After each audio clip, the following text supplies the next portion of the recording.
Today we meet a new character whose name is Timothy. He says this: "Once when we were traveling home from work, some work my father had done in the West, he stopped the carriage by a wide marsh and raised his hand and pointed out across the green water over the rotting tree trunks toward a little hill in the distance. 'Look there,' he said. I looked, and I saw 2 living trees, very old, surrounded by a stone wall. There were wreaths hanging from the branches, some new and colorful, some dead brown. 'An oak and a linden,' Papa said. 'The only trees alive in all this region. Emptiness, emptiness.' Papa whispered, spreading his arms around. 'Where are the towns? Where are the farms and the houses and the people?' He shook his head and started to heave a big sigh, but the sigh broke into a cough. My father bent forward with the coughing. His face swelled up a little. He spat a pinkish thing into the green water and wiped his mouth, and then he said to me, 'But I know where the people went.' He smiled and winked and slapped the donkey. And so we were moving again, homeward to Lystra. I was just a little boy. I was very glad to leave the marsh and the withering wreaths. 'Papa,' I said, 'where did the people go?' 'Ah,' he sighed, and then sang to the donkey. 'What a good student I have for a son. He knows the perfect question to ask, and I don't have the perfect answer. Don't I have the perfect answer? I have the perfect answer.' Papa climbed into the cart and sat beside me and said, 'Once upon a time, Zeus and his son Hermes,' he told me the story of the 2 trees. All the way home, he told me this story. Often we paused to give other travelers rides in our cart, but Papa just kept on telling the story, collecting his audience as he went. He was a good storyteller. He made it end exactly when we arrived home. I ran into the house shouting, 'Mama, Mama, I know where all the people went. They drowned.'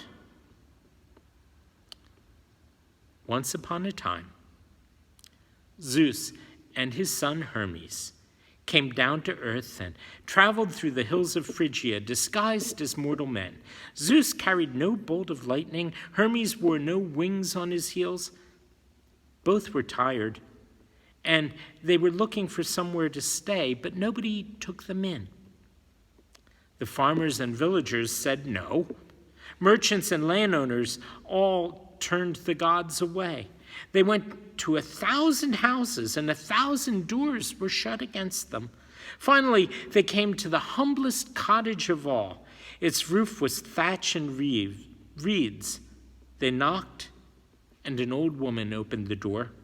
They said, 'May we speak with your master or mistress?' The old woman laughed and laughed. 'Speak to me, good sirs,' she said, 'since I'm maid and mistress both, and my husband is slave and master too, and we are the whole of the household. There's none but me, named Baucis, and old Philemon over there. Come in and be well.' So the gods bent down their great heads and entered the lowly doorway. Philemon smiled and brought them chairs. Baucis covered the chairs in old cloths.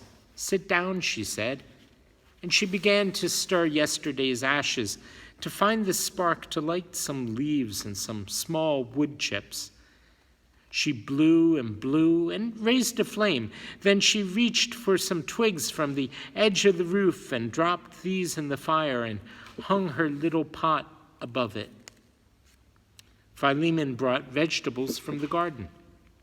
Baucis stripped them of leaves for the pot, while her husband took a 2-pronged fork and lifted down from the blackened rafters a side of bacon, smoked and good.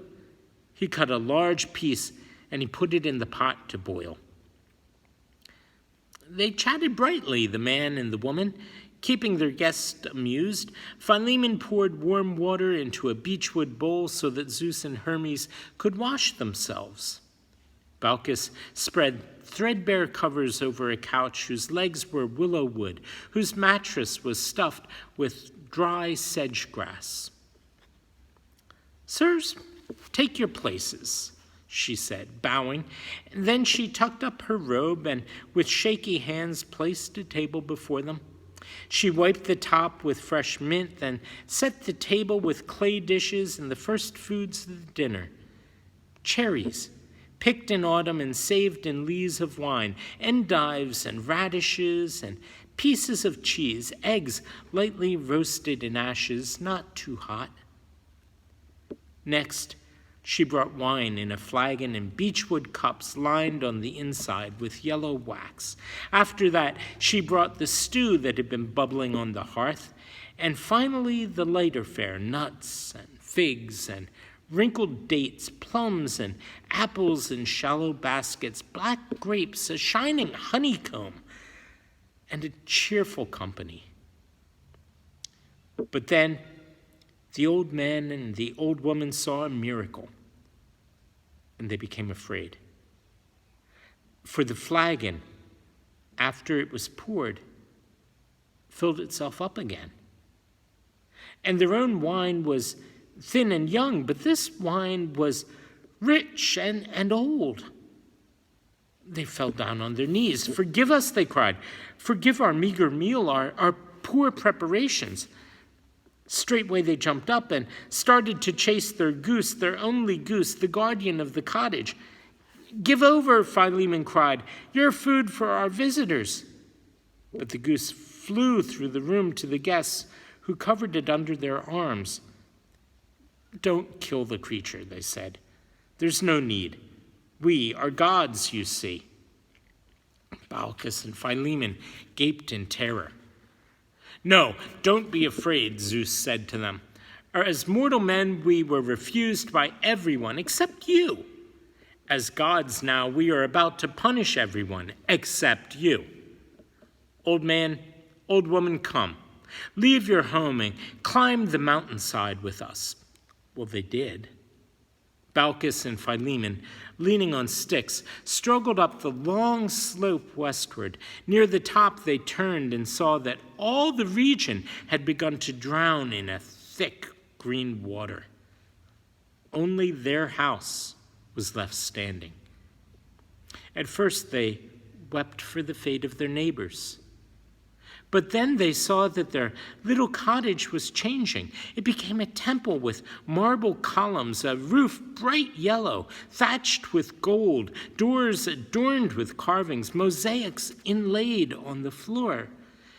Zeus, watching the faces of the old couple, said, "Ask me a gift, and I will give it to you."